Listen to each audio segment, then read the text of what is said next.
আজকে চলে আসলাম আরেকটা নতুন একটা নোজ কন্ট্রোলিং করতে, সেটা হলো crazy nose control hack. Crazy nose control হ্যাককে আমি ভাবতে কিরকম অন্যরকম লাগে না? আমি কখনো এই নোজ কন্ট্রোর হ্যাকটা আমি করিনি, তো আজকে ভাবলাম যে আজকে এই ক্রেজি নোজ কন্ট্রোর হ্যাকটা আমি করি, ছাড়বো, দেখি এটা কিরকম হয়। তোমরা বরাবরই জানো, আমার ভিডিও দেখো, তারা ভালো করে জানো যে আমি কেন আমি ভিডিও হ্যাকগুলো করি। কারণ যেসব আপুরা অনেক সময় জানে না, পারে না, তাদের জন্য কিন্তু আমার কাছে মনে হয় যেরকম হ্যাক করে যদি আমি তোমাদের কাছে রিভিউ দিই, তোমরা কিন্তু ইজিলি ভাবে পারবা। যেটা ভালো না সেটা অবশ্যই আমি তোমাদের কাছে কখনোই সাজেশন দিব না যে তোমরা এটা করো। তো যাই হোক, প্রথমে আমি আইব্রোজের নিচের অংশটা একটু ত্রিভুজের মতো একটা আকৃতি করে ফেলাম, দুই পাশে দুইটা ত্রিভুজের মতো করে ফেলাম, দেখতেই পাচ্ছ। তারপর তার উপর থেকে একটা বক্সের মতো করে ফেললাম, মানে এখান থেকে ওদিকে দিলাম। রে ভাই, নাকের যে একটা শেপ, এখন যা দেখলাম যে নাকের শেপ দিয়ে তোমরা যেইভাবে যে নাকের যে একটা শেপ ছিল সেই শেপ অনুযায়ী তোমরা কন্ট্রোলটা অ্যাপ্লাই করবে। তো দেখতে পাচ্ছ আমি এলি কালার যে কন্ট্রোলটা ছিল সেটা কিন্তু আমি এখন কন্ট্রোল করে ফেললাম।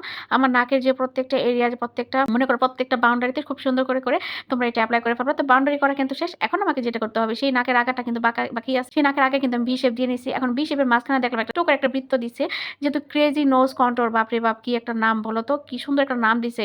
তো এই নামের সাথে যে দেখি আমার নাকের যে ম্যাচিংটা কিরকম, তো আমি কিন্তু নাকের আগায় কিন্তু আমি বসিয়ে ফেললাম একটা গোল করে একটা বৃত্ত। তারপর এখন নিলাম একটা অ্যাঙ্গেল ব্রাশ। এরকম একটা অ্যাঙ্গেল ব্রাশ তোমরা সব জায়গায় গেলে তোমরা পাবা, তোমরা অনলাইনেও পাবা, কসমেটিক্সের দোকানে গেলে কিন্তু এরকম একটা অ্যাঙ্গেল ব্রাশ লাগে। আর এই অ্যাঙ্গেল ব্রাশটা দিয়ে দেখলাম যে নোজ কন্ট্রোলিংটা খুব সুন্দর ইজি হয়ে যায়। তো যাই হোক, এখন আমি কি করলাম, এই ব্রাশটা দিয়ে আমি এটাকে ভালো করে ব্লেন্ডিং করে ফেললাম। আমি কিন্তু একটু বেশি করে কন্ট্রোল নিয়ে, যেন তোমরা দেখতে পারো যে ক্রেজি নোজ কন্ট্রোলটা আসলে কেমন হয়। তো আমি কিন্তু গোল বৃত্তটা পরে দিব, আগে চতুর্পাশটাকে ভালো করে ব্লেন্ডিং করে ফেলি। তো ব্লেন্ডিং করার পরে আস্তে আস্তে আস্তে আস্তে ব্লেন্ডিং করতে হবে। তো ব্লেন্ডিং করে দেখি না কি রকম হয় আমার এই শেপটা। তো আমি এখন এটাকে ভালো করে ব্লেন্ডিং করে ফেলতেছি, দেখতেই পাচ্ছ তোমরা, মানে একটু ডার্ক ডার্ক হচ্ছে। তারপর সেটাকে ব্লেন্ডিং করে আবার সেটাকে আরেকটা শেপ দিতে হবে। প্রত্যেকটা যেই জায়গায় তোমরা দাগ দিয়েছো সেই দাগটাকে ভালো করে ব্লেন্ডিং করতে হবে, যেন দাগটা না থাকে।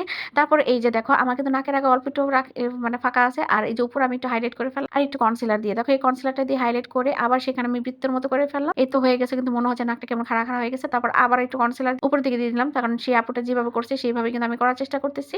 ক্রেজি নোজ কন্ট্রোল বলে কথা বলো ভাই রে ভাই, কত রকম নাম, ক্রেজি নোজ কন্ট্রোল। তো যাই হোক, ক্রেজি নোজ কন্ট্রোল আমার করা শেষ। এখন আমাকে করতে হবে একটু লুজ পাউডার দিয়ে আমি এটাকে আরেকটু ভালো করে শেপ দিয়ে নিব। দেখো লুজ পাউডার দিয়ে আমি কিন্তু নোজটাকে একটা শেপে নিয়ে আসলাম। এখন আমি এখানে একটু হাইলাইটার অ্যাপ্লাই করবো। তো হাইলাইটার অ্যাপ্লাই করার পর এটাকে একটু ভালো করে দুই হাত দিয়ে একটু ভালো করে মিশিয়ে দিব। তো মিশানোর পরে দেখো তোমার ক্রেজি নোজ কন্ট্রোলটা কেমন হয়। ওয়াও, দারুণ তো, ক্রেজি নোজ কন্ট্রোল বলে কথা।